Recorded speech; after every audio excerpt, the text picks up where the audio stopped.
Thank you.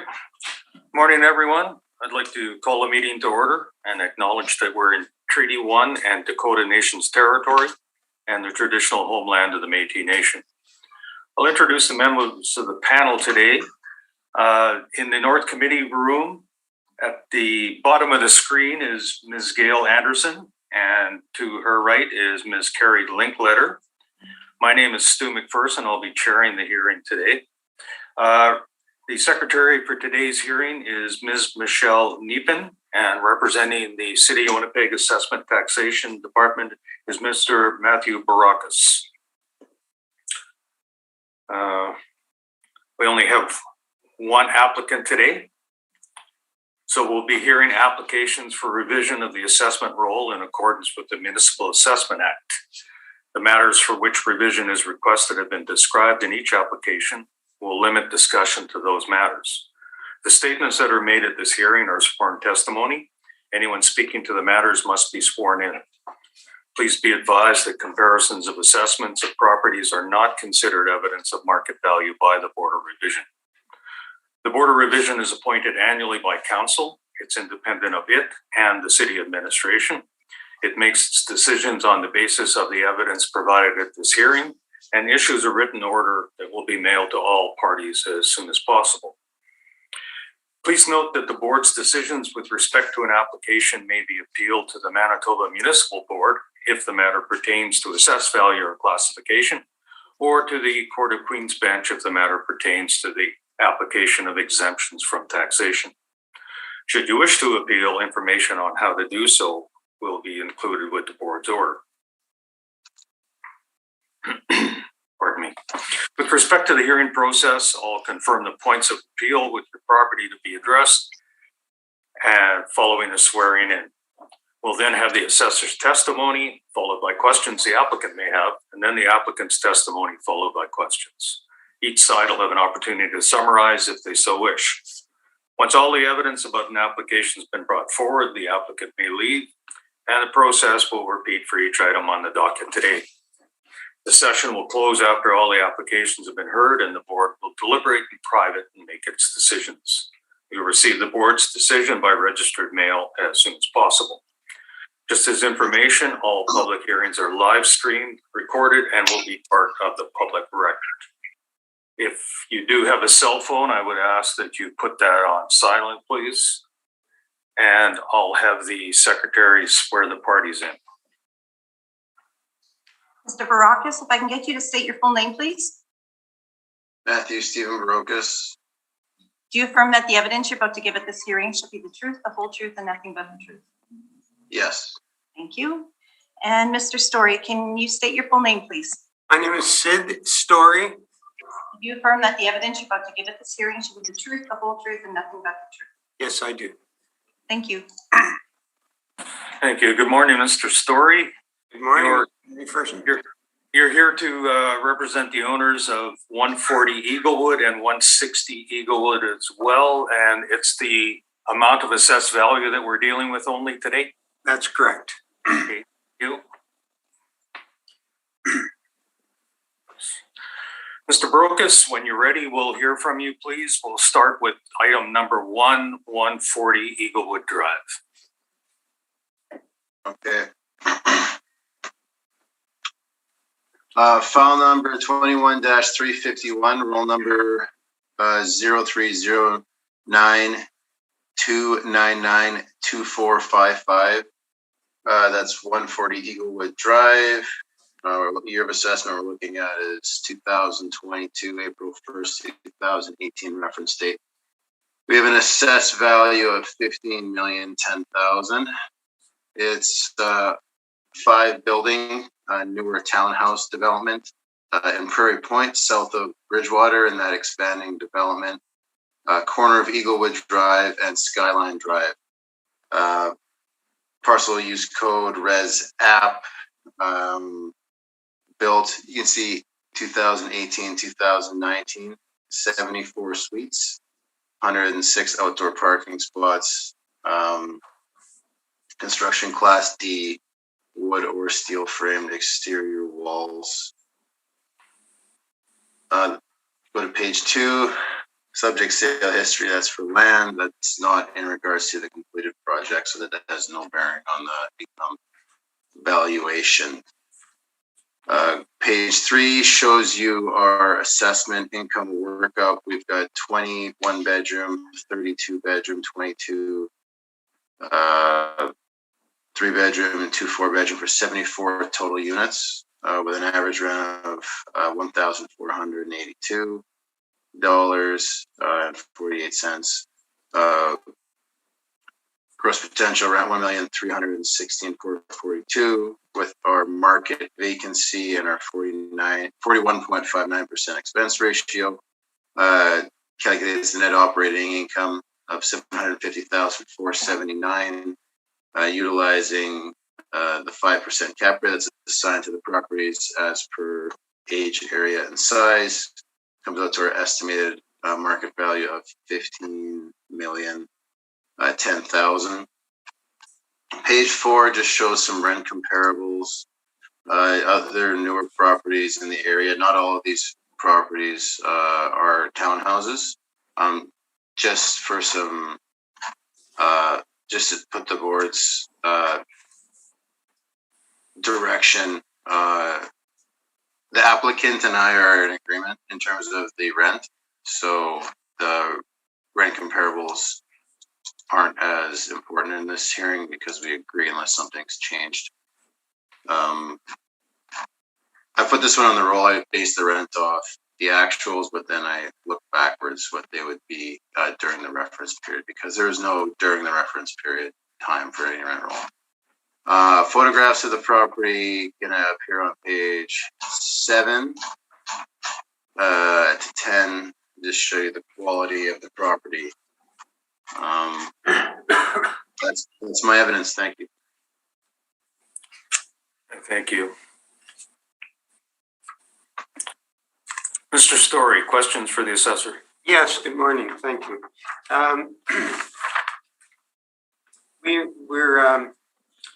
There are two assessment rolls we're dealing with today. The first one being 140 England.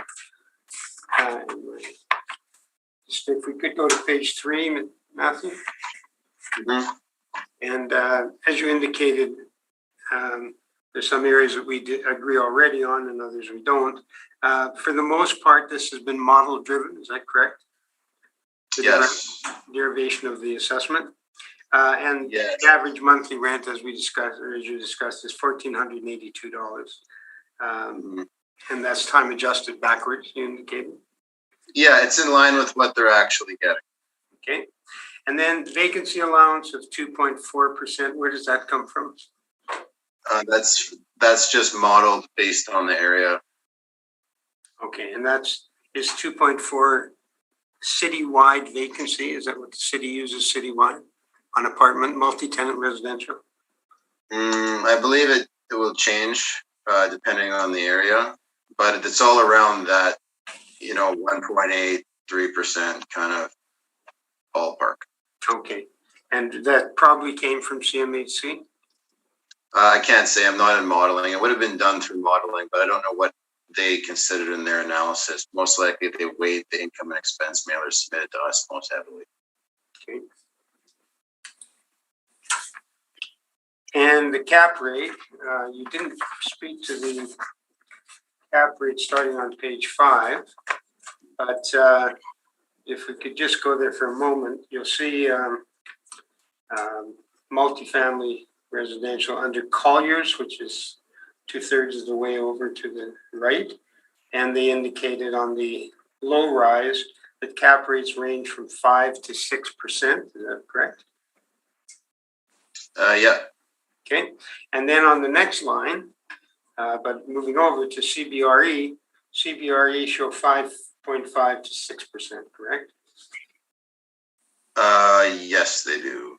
I note with interest, you didn't provide any sale comps to support these cap rates. Was that by design or otherwise? No, I actually have some rebuttal in regards to the 333 ward stabilized cap rate. So I do have one example, but that's coming up later. So we will be talking about ward today. Yeah, that's the one we usually end up talking about. Okay.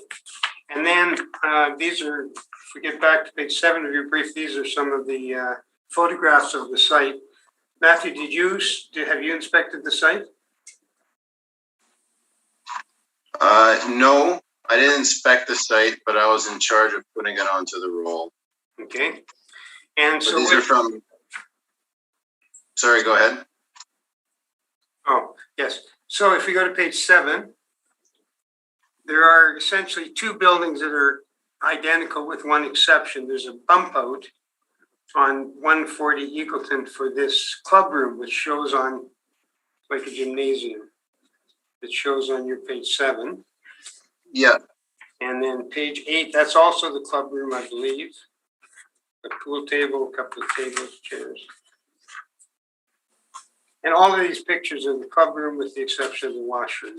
I guess that's a suite.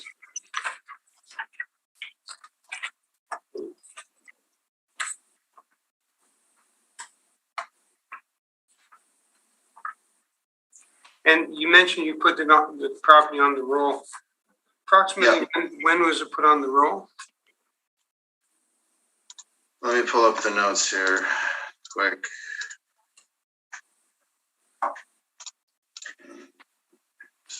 Adjustment to roll. So, 2021.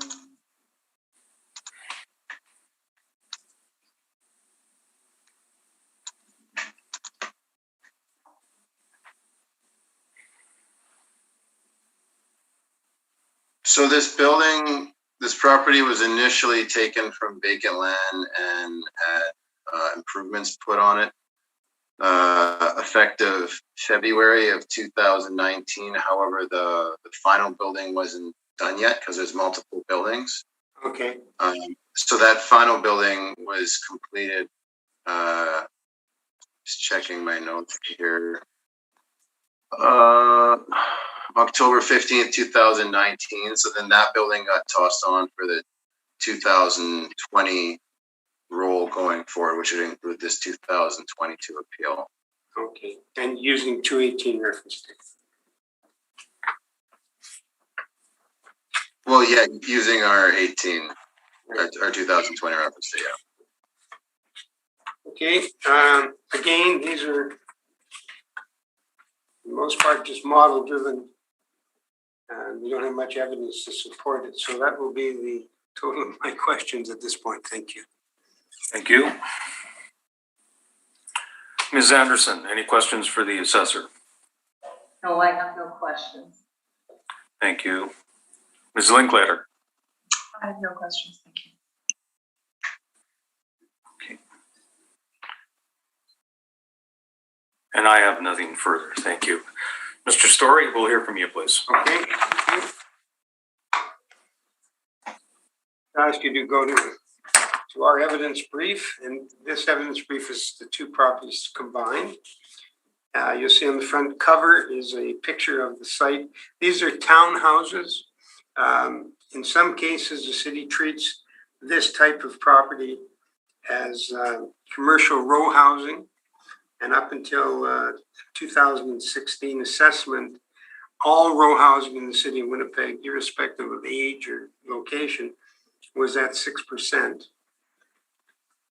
We have some inconsistencies with the city. The same owner owns a property at Southview, and that property is treated somewhat differently, and it's the same construction site. So on this front page, we go to our assessment is 15 million.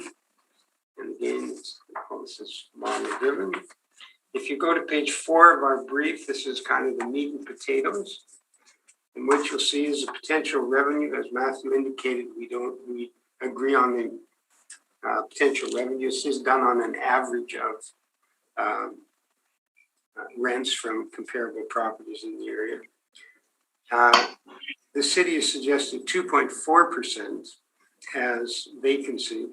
That's a number that comes in from my experience from CMHC, and that's citywide. And when you include citywide, there's a question of whether Manitoba Housing is included in that or otherwise. I was asking Matthew about start date and whatnot, because there's a bit of a ramp up to these. I've suggested a 4% vacancy rate, because when these developers are building this type of property, because of the cost of the suites, it's over $1,000 a month, they generally count on up to 2 years for lease up, for called ramp up. So we've used 4% as opposed to the 2.4 that the city uses. And CMHC will tell us, and we'll get to it as we go through the brief, CMHC will tell us that there's higher vacancy at higher rates, which is obvious. If properties are rented for approaching $2,000 a month, then they are going to take more time to lease up. And so we're suggesting a 4% versus a 2.4% that the city is suggesting. We accept the expense ratio because we don't know enough about the property going in. These are model driven again. The property has a club room. It has a gymnasium. So it has costs to create tenancies and keep tenancies that are atypical of an apartment multi-tenant building. So we're accepting these numbers until we can get a full year of operation in the property. The other issue, the big issue that we disagree with is cap rate. I've mentioned Colliers, I've mentioned CBRE, and those cap rates are in the range of 5 to 6%. We're suggesting 5% is too low, particularly for a townhouse style of property that has a club room and they have inherent costs that are not typical again of a multi-tenant residential. So our two issues of dispute are the vacancy. We're asking 4% versus 2.4, and the cap rate, we're suggesting 5.5% is more realistic. The market is also getting a little bit flooded, where condos that have proceeded, some of them are being converted to multi-tenant because the market for the condo wasn't there. The other thing that the owner of this property has experienced, this is right in the heart of South Point, and people are renting these apartments while their houses are being built. That's very common in Bridgewater and in South Point. So there's tremendous turnover. They don't have long-term tenants, they have one-year leases, and the turnover is high. So that's in support of the 4%. And the cap rate is affected by the quality and condition of construction. Each suite has a patio, each suite gets a parking stall. They have a little grassy area, that's landscaping. They have multiple roofs with multiple peaks, that's cost, maintenance, and whatnot. Some developers won't feel that the community style, which is like attached, is too fraught with maintenance costs and whatnot. So that all speaks to cap rate. If you flip to our next page, which is page 5, this comes out of CMHC, the rental market study dated October of 2018. And as I indicated earlier, and the quote comes right out of CMHC, vacancy is the highest for apartments at the older and newer ends of their age range. Vacancy being 4.4 for those built pre-1940 and 4.25 for those built 2005. And the reason that is 4.2 vacancy is because all the reporting agencies tell us that the vacancy and lease up is higher based on the cost of the rents being asked being gained. And if you go to page 6 of our brief, that's just the assessment build up. I just copied that over on our page 4, and that's from the city, and this coincides with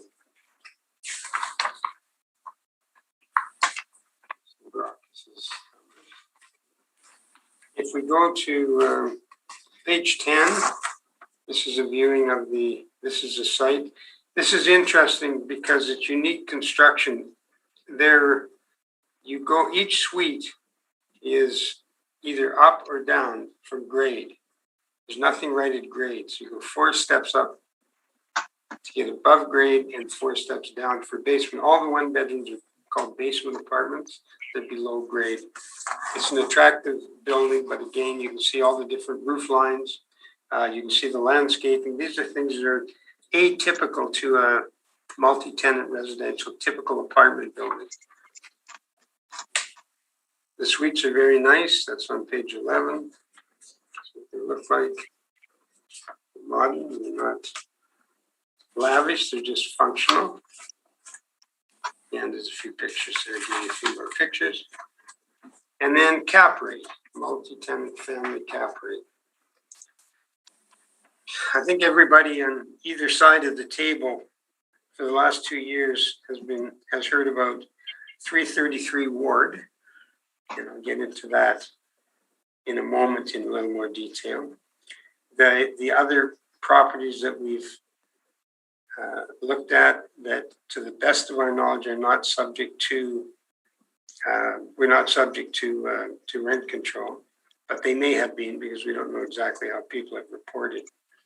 But you'll see that we average out an average cap rate of 6%, using 5.44 for Ward.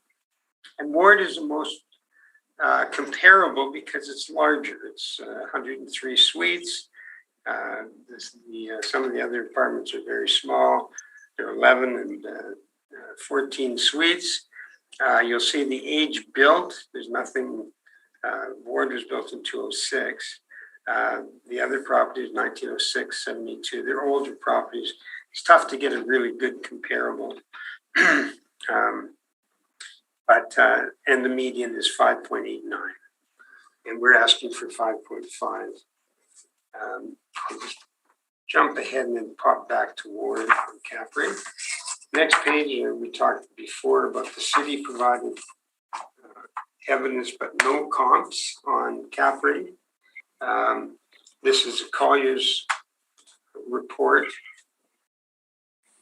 and it shows 5 on low rise meaning not elevated high-rise apartment buildings, but rather this townhouse style, 5% to 6%. Using 5.5. City, I already talked to about this. It's 5. Colliers is 5 to 6, and CBRE is 5.5 to 6.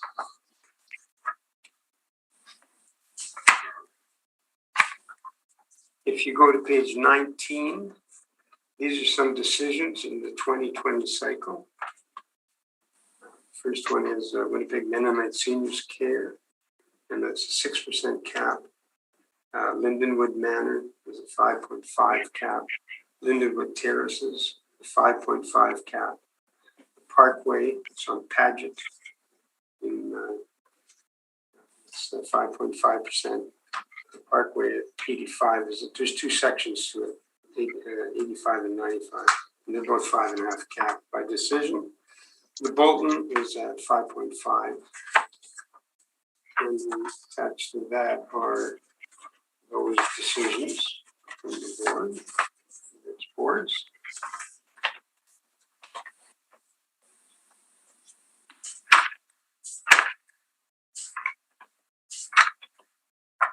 Sorry, just flipping through it. And then what I'd like you to have a look at, this gets back to Ward.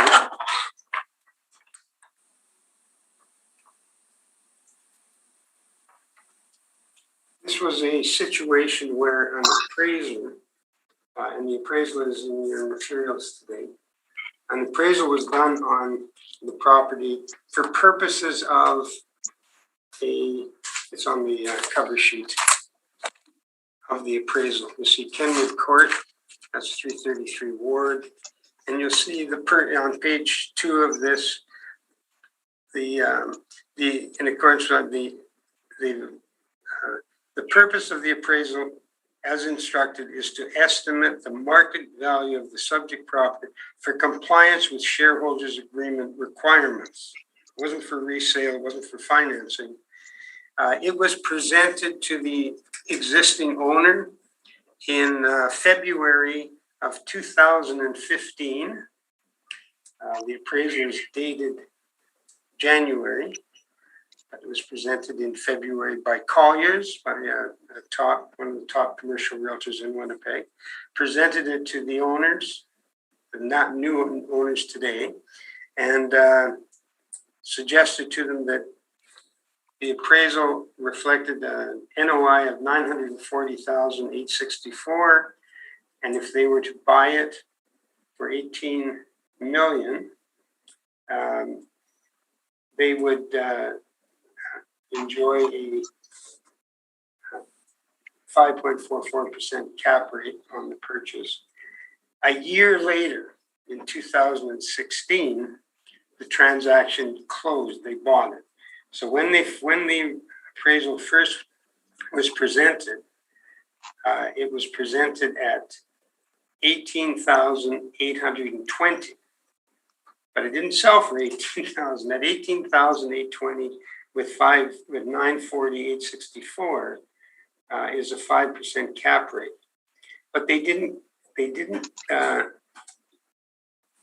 sell it for 18 or buy it for $18,820,000. It was bought for $18 million a year later. And so this is the calculation. Everything is there. If we flip the page, the rationale, and Mr. Martins from representing the owner has provided affidavits to the city regarding what happened on Ward. And if you go to page 31 of our brief, which is page 60 of the appraisal, you'll see that the cap rate at 940 through 64, assuming the purchase price was 18 million, which it wasn't 18,820,000, which was the value in the appraisal a year earlier, is 5.23. They looked at it and they were even cautious about buying at 5.3 cap.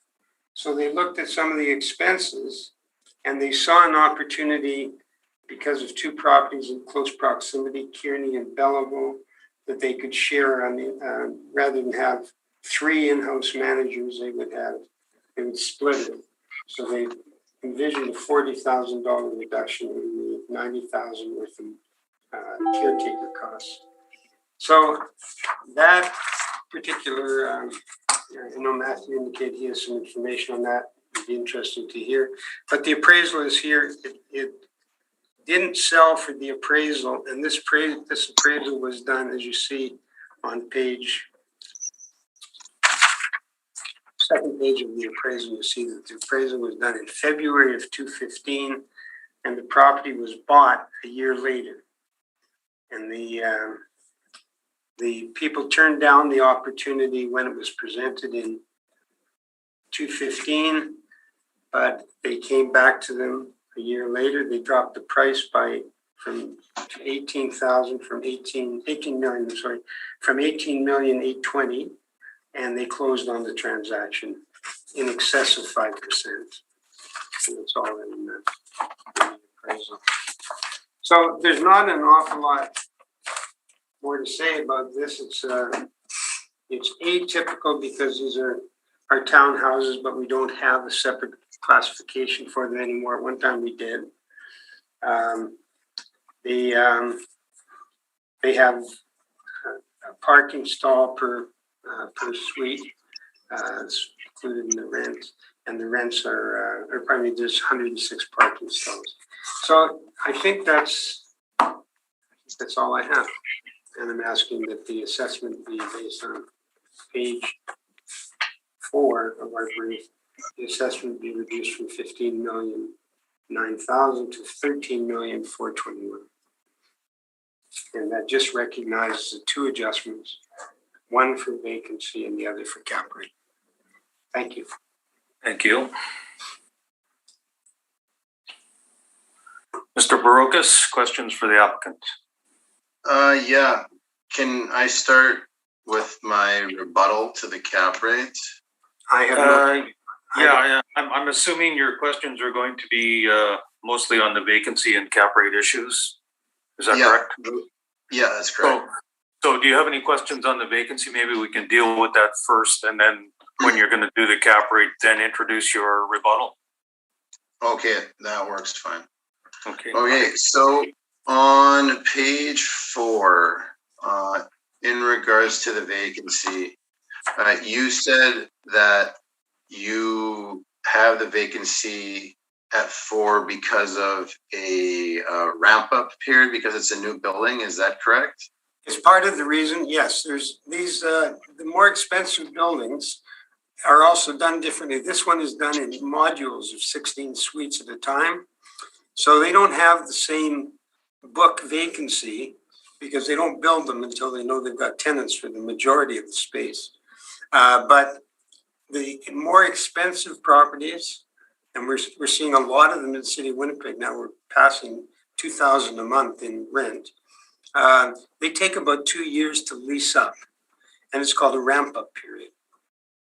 So that is the reason that the actual amount this developer uses in doing his due diligence is anywhere from 4 to 7%.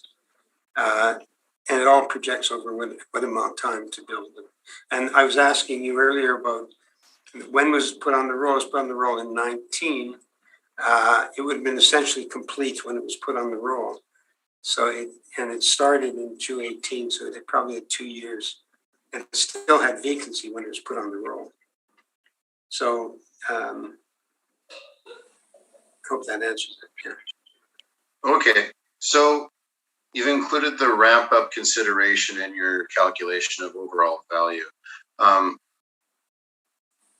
Would you agree that it would be unreasonable for in an arm's length transaction with not only a knowledgeable purchaser, but also a knowledgeable vendor, that a vendor would sell their property at a discount based on a temporary short-term occupancy ramp-up period? Well, that's the other thing, Matthew. One of the things they found unbelievable in these situations, they have a number of these types of buildings in Bridgewater and South Point. What they found is the majority of their tenants are people who are waiting for their homes to be built. So in addition to vacancy, which is just trying to lease a vacant suite, they also have a huge turnover. There's no, in a typical multi-tenant apartment, oftentimes there's long-term tenancies. The people stay on, they renew. These are unique insofar as a lot of the people who are signing leases sign 1-year leases or less, if they can negotiate, waiting for their homes to be built. So that's an anomaly of building this type of multi-tenant family in a primarily residential area that's fast growing. And if I took a ride yesterday all through South Point and Bridgewater, and it's amazing how many houses are going up in there. And that's where they're getting the majority of the tenants for Southview and for this property is people. So that's turnover. So you have typical vacancy, which is just the market, what the market asks for. And we get that information, and I believe the city gets that information also from CMHC. But the city uses a citywide that may or may not, we think it does, include Manitoba Housing. So that's the reason. The 4% is probably in the real world is low, because you go through a period too where there's some construction going on around you, and that might even be a deterrent to people signing leases. So 4% I think is very fair. And it's supported by CMHC on our next page, where their number for is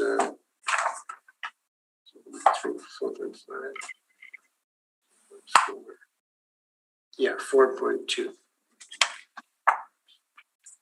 Okay, so just moving on to that next page here. So this chart here that goes from 2011 to 2015, Right. Those numbers are from CMHC? Yes. Okay, and our reference date is 2018. Mhm. Do you have any figures? This was closer? this information came from CMHC rental market survey, October of 2018.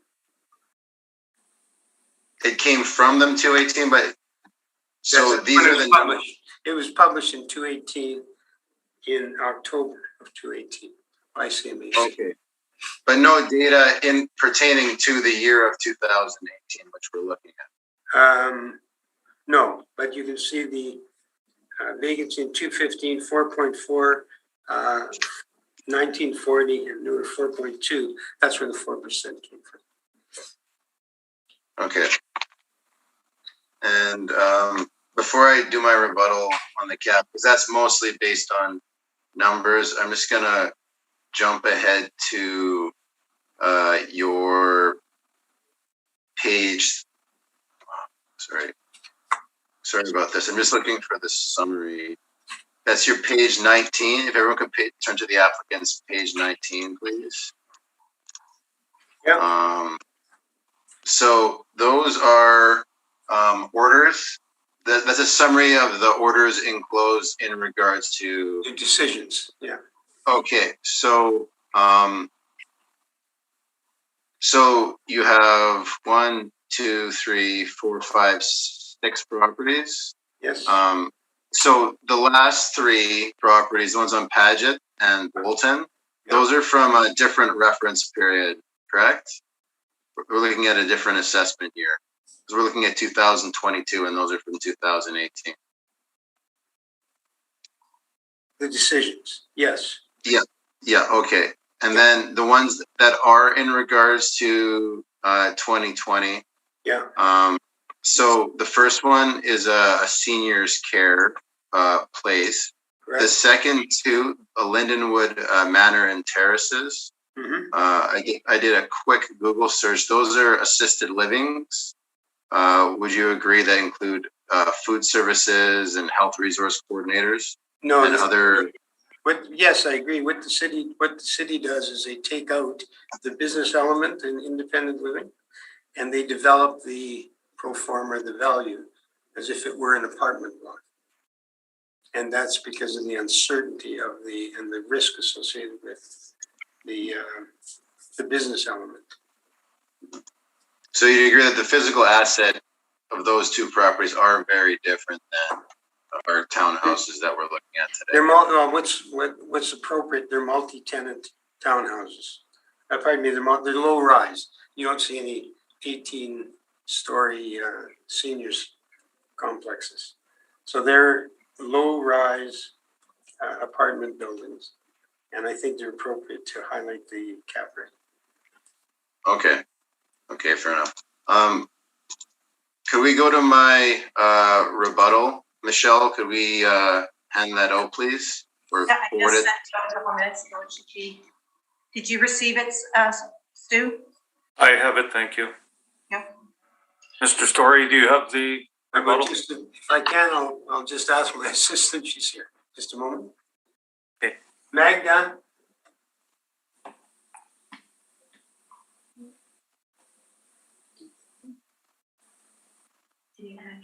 Yeah. City provided a rebuttal. Can we pull it up? They email it to you or was it emailed? Yes. Okay, I'll check because I don't see it on my. No, it's in the drive. The little yellow at the bottom, Oh, okay. and then there it is. Gotcha.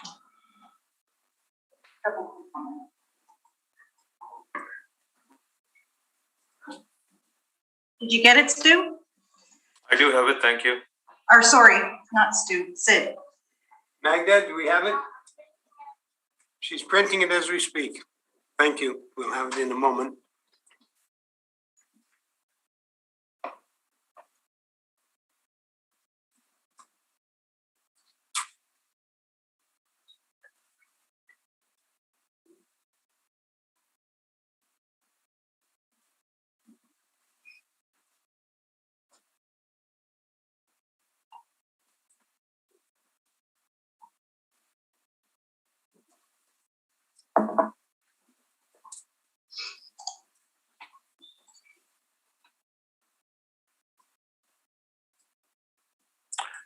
Do we require a short recess here, Mr. Story? I wouldn't mind, Mr. McPherson, if it's okay. Okay, let's take a short 5-minute break, everyone, please. I will call a recess. Thank you. Okay. Thank you. I will call the meeting back to order. We're at the point where we're about to have the assessor enter his rebuttal evidence, but Mr. Story, did you say you had a question on procedure? Yes, if you could help me, Mr. Chair. We were of the opinion that we had to have the rebuttal in advance of today. Has there been a change, or do we misunderstand it? Because we did contact the board and found out that we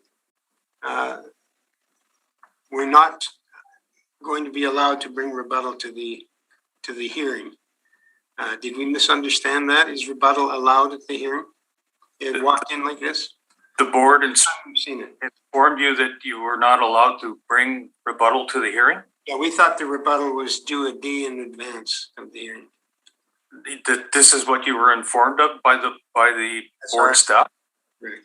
I received the rebuttal prior to the hearing, but I don't distribute it until it's needed at the hearing. Sid. But when is the complainant supposed to submit, allowed to submit? Well, we request that it is submitted prior to the hearing because I need to make adjustments and make it shareable. Okay, so what does that mean in prior to the hearing? The day prior, 2 days prior, a week prior? At least a day prior. Well, we don't have a day. I just saw this for the first time. And to be honest with you, unless it's our printer, but it's very, very small. I don't know how I'm going to read it, but I will to do the best I can. But that's a bit problematic as I see it, because we did inquire and were told that we had to have it in advance. And Do you have rebuttal that you wanted to submit? I didn't, because we thought we passed the deadline or couldn't make the deadline. We've been very busy. Is there something that you wanted to present verbally as rebuttal, Mr. Story? No, I didn't prepare it, so Okay. No, it's just that it's not the understanding we had as to how we would file and when we would file, and I just want to make sure that we didn't misunderstand for the future. Right. Also, go through this. I will suffer with. I can't read some of this paper. Well, hopefully, the assessor will go through it to a point where it is understandable. Yeah. Yeah. Okay. We'll struggle along. Okay, thank you. So, Mr. Barocas, when you're ready, we'll hear about your rebuttal, please. Okay, so this is just for both properties, 140 and 160 Eaglewood. It's in regards to 333 Ward. I'm sure you've all seen this. It's Altus's stabilized cap rate for this property in their 2020 cap rate study. So I've just included it here, showing that they've calculated the cap rate at 5.13 using a 3-year stabilization of the actuals. So what I have, I'd also like to point out to the board, I pointed out in previous hearings, is that they use the low year in regards to waste and snow removal. Typically, they always average it. When you do remove the $10,678 from the waste and snow and include the average, which is $20,212, the cap rate adjusts to 5.08. So we have a difference in regards to what is being presented by the applicant and what participants in the appraisal marketplace are saying this property sold at in regards to the cap rate. And this is an applicant presenting it. It's not from the city. I didn't come up with these numbers. I'm just showing you what Altus put in. The remainder of the pages, 3 through the end, are all the financial statements that Altus included in their cap rate study, where they got the numbers from. for their property, just to show that this is where the numbers did come from. So just showing that we're at 5. Altus has this. It should be stabilized at 5.08. Changing the waste and snow. The waste and snow is always the average. It's not the low year. It's not the most recent year, because as we know, it fluctuates based on snowfall. So we're just presenting a third opinion on what the 333 ward cap rate is calculated as. So that's my rebuttal. Yeah, thank you. Mr. Story, questions or concerns regarding statements that these assessors presented here? Yes, absolutely. Matthew, have you seen the affidavit signed and been introduced at other hearings by Cornelius Martins, who said what he paid for the property and what cap rate he used to buy it? Have you seen that document? Is it in your brief here? No, it's not in this brief because we have everything else. We got the appraisal and whatnot in there. But he actually did affidavit evidence. You haven't seen that? I don't have it in front of me now, so I can't remember whether I've seen it at one time or not. Okay. And you know that this property sold in 2016, January 2016. You're aware of that? Yes. And the appraisal that you're suggesting was used to buy the property is a year earlier. It was January of 2015. Are you aware of that? Are you talking about my rebuttal? Are you talking about my rebuttal? Or are you talking about something else? The appraisal. I'm talking about Altus and why Altus should even have had a copy of the appraisal. My question is, were you aware that it sold a full year after this appraisal was done? Is this in regards to my evidence you're questioning me, or are you questioning me on something else? No, I'm questioning on the cap, how you arrived at cap rate by adjusting the snow. You don't have to. You've got the information, but I'm just making sure that you're hoping that you're not using the appraisal is at 18,800,000. They didn't get that. They sold it for 18 million. Mr. Story, I think we're just talking about this Altus opinion of value. Yeah. At this point, and I, to be honest with you, I don't know how much weight we can put on it, because it's not Altus that's presenting it. It's the assessor presenting it as something that's been presented elsewhere. So I think the board is in a sort of a tough position on placing appropriate weight on this particular item. So I do too. I as well.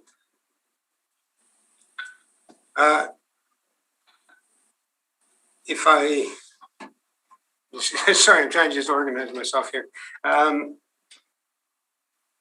So Okay, if you had anything, I'm fine. I don't have any questions on it. I think it's totally inappropriate to come along and have arbitrary stabilization adjustments in on the and using Altus you introduced in their cap rate study an appraisal that was a year out of date, and when it was presented to Mr. Martins initially, he had nothing to do with it. He said he can't buy at 5. Their business model doesn't allow it. So I hopefully you'll put whatever relevance you see in the rebuttal. The bottom line is they bought this with a 5.44 cap rate. That's what it is. And it was bought over 2 years, and Altus and this appraisal was not supposed to be used by Altus in their cap rate. And it was an error, in my opinion. Thank you. thank you. Before you continue with your questioning, Mr. Brokus, do either of the panel members have any questions or concerns regarding the rebuttal? Ms. Anderson? I agree. I think that the board will put weight on the other evidence provided by the assessor and the applicant rather than the rebuttal, given given the legibility of it and also that there the opportunity for the applicant to submit a rebuttal. Yep, thank you. Ms. Linklater, questions or concerns? I have no questions. Thank you. Thank you. Okay, Mr. Brokus, did you have further questions for the applicant? Let me pull up the brief again.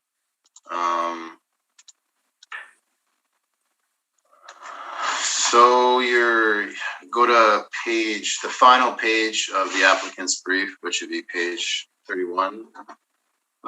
There's a stabilized column, or not a stabilized, like a finalized column in regards to the estimation of various expenses, advertising, bad debt, caretaker, etc. Was this done using a multi-year breakdown? It was an appraisal done for purposes of a shareholder dispute. The original owners in the property, the Mar West people who own it now, were approached by Colliers, top agent at Colliers, Mr. White, who brought it in and said, "Are you interested in this?" And Mr. Martin said, "No, our business model tells us," and look, they bought Ward, they bought all these other properties. They don't have 5% cap rates typically. And they said, "No, we're not interested." And that appraisal was at $18,800,000. Mr. White came back a year later and said, "You know what? The people might be interested in selling." Mr. Martin said the most he'd ever pay is 18 million, and that's where it went from there, and it became 18 million. What happened is somewhere in the shuffle, somebody in one of the other tax agencies got a hold of the appraisal and misunderstood the appraisal because they used an appraisal that was at 18 million. The sale was only at 18 million. It wasn't at 18.8. And the 5% cap rate's at 18.8. They didn't pay 18.8. They paid 18 million. That's my answer. Okay, so the appraisal here on the last page, is that, say, for instance, the maintenance, 132,900, is that all based on actuals, or is that just this is an appraisal. They didn't build this thing. You know when they built it. This was done in 2015. But I'm asking, that's not what I'm asking. Ward. Yes, it was. Well, the appraisal was done by accredited appraisals. I think it's called, isn't it? No, I know it's from, this is an excerpt from an appraisal, but just the logic in arriving at that number, there's no indication whether that 133,900 is taken from the actual historical. I think it would be from the actual because Ward was up and operating as of 2006. So they would have actual. So I assume it's actual, but it's an appraisal. It's an opinion of value supported by facts. I'm going to just interject there, gentlemen. I think we've discussed the appraisal enough. Once again, we don't have the author of the report here to question directly. So any question as to the methodology or how it was derived is speculative. Okay. Well, those are my questions. Thank you. Okay, I thank you. Ms. Anderson, oh, I'm sorry. Ms. Anderson, any questions for the assessor? No questions for the assessor. Actually, I'm sorry. It's I have for a question the applicant. Yep. Pardon me? Question for the applicant? Yes. Yep. In regards to the vacancy in the buildings, you mentioned that there is a high vacancy just now leading up to ramp up. Can you tell me the percentage of vacancy compared to other complexes owned by the same owner? Like, what's the percentage of vacancy in another complex compared to this complex? Well, they have. Do you mean what's the percentage that the assessor is suggesting, or what the actual is? What the actual is? Yeah. Well, they use in their due diligence. They use anywhere from 4 to 7% for vacancy allowance. And this is when they do new builds and others are building new. So this is based on market. And that comes from, again, from CMHC. So that's the information. But no, I don't have Southview. I know there were like 12 suites empty at the reference date, but that was 218. So I don't know. 4 we think is appropriate, but it could be as high as 7%. And a lot of that is, again, not just the tenancy, but rather tenant turnover. And that happens as well because people are waiting for their homes to be built. Okay. Sorry, I didn't answer that very well. I apologize. Yeah. So another question then, in regards to the vacancies, are there incentives being offered to? Tremendous incentives. They will pay out, they pay out other leases. If somebody's willing to move into their building, they've even paid other people's leases. This is not unique to the Mar West group. All of the people in there are competing for tenants. And what happens is you give incentives, and then if the people don't renew, the incentive is gone. You have no way of recouping it. So they absolutely, yes, they have move-in bonuses. They have free rent periods. They have, they'll give away an extra parking stall if they needed to make a deal. They work hard at it. We went there yesterday and it was Sunday and they had the leasing office opened and all kinds of ask about sign-in bonuses. And I know that on occasion they've paid balance in other leases to get tenants. That's just the market. That's what happens. Okay. So is that advertised or that's just at the time? Well, absolutely. It's online. Yeah. Okay. Yeah. Big banners in front of the building saying, inquire about our leasing bonuses and whatnot. Okay. Thank you. Thank you. Ms. Linklater, questions for the applicant? Yes, good morning, Mr. Story. Good morning. So in mentioning these incentives, because I think you had stated that this was put on the roll in 2019, correct? That's what Matthew indicated, correct. Okay, but you're in agreement with that? It was put on 219? Yes. Yes, I think so. Okay. So Hey, excuse me for 1 second, folks. I've lost my, do you see my face? No. No, but we can still hear you. Okay, just 1 moment. Magda, I'm sorry, I'm a novice to Zoom. I guess you figured that out already. I adjusted, Magda, Ms. McPherson asked me to change the camera. There. Could just sit back a little bit. Oh, my camera. I better be in another building. There you go. There we go. Hello. Okay. Okay, I'm sorry. Don't move anything. Sorry, okay. Sorry. Back a little bit so that- So Mr. Story, Yes. So you're acknowledging that this building is offering incentives. And were the incentives offered right from the get-go when it came onto the roll in 2019? Or Yeah. were they offered later when they were having trouble bringing in tenants? Well, they want a certain pre-lease before they'll even start building, like get in the ground. So they would have had incentives at the outset. I'm assuming that. I don't know for a fact because I didn't review that. But I know that they would have incentives right off the bat. Particularly when you see situations of leases being paid out. That's a big move. That's an aggressive marketing tool if you pay out somebody else's lease. Right. So, So I would say yes, but I don't know for a fact, but I would say their incentives are in place as soon as they announce a new property. As a matter of fact, if one were to take a drive through, it's quite amazing because right across from the subject is a brand new announcement by Ladco. I think it's Ladco. Beautiful, large, similar property. And there's billboards and whatnot there, and they haven't broken ground yet. So I presume everybody would have these incentives and sign-in bonuses, et cetera, et cetera. okay. Just one last question. do you know, because you're stating a vacancy of 4%. Yeah. So since 2019, when this was put on the roll, has the vacancy decreased? Was it higher back then? And there's been a slow decline or not? No, I think it's being consistent.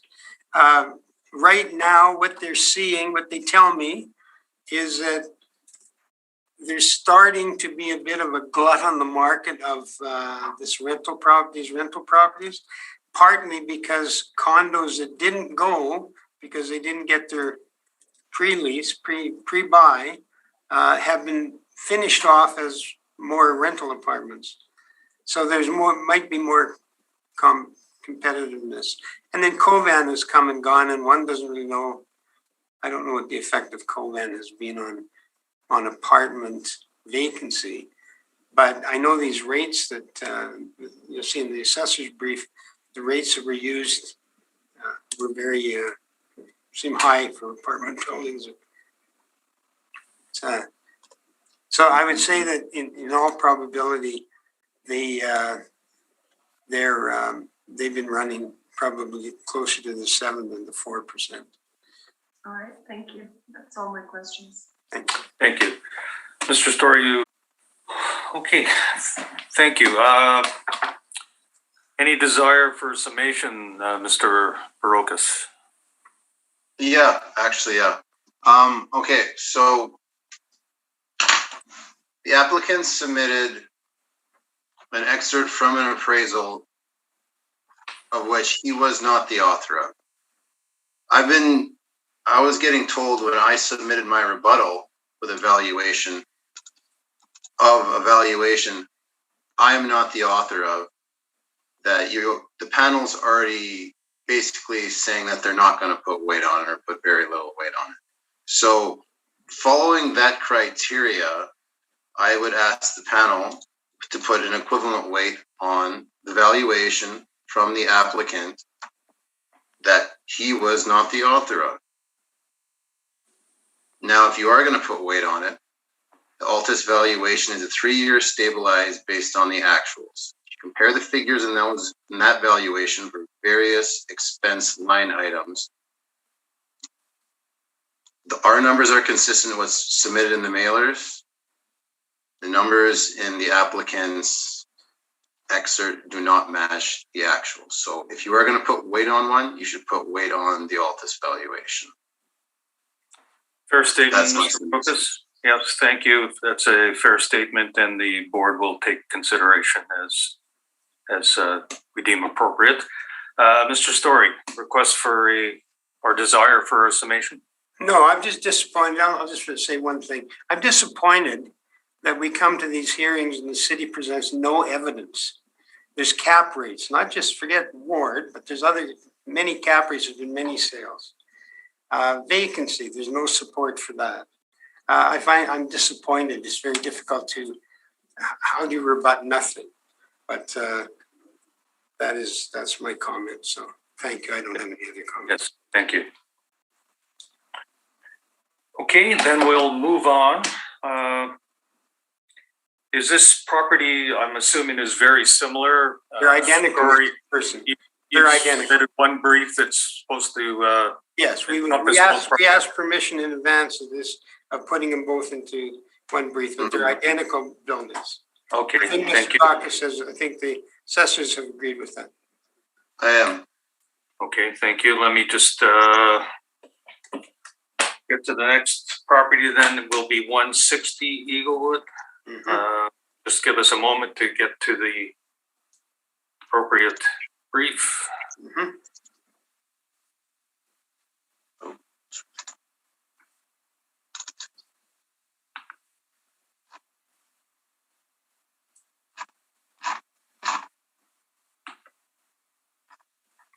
Everybody have the assessor's brief for 160 Eaglewood? We're good.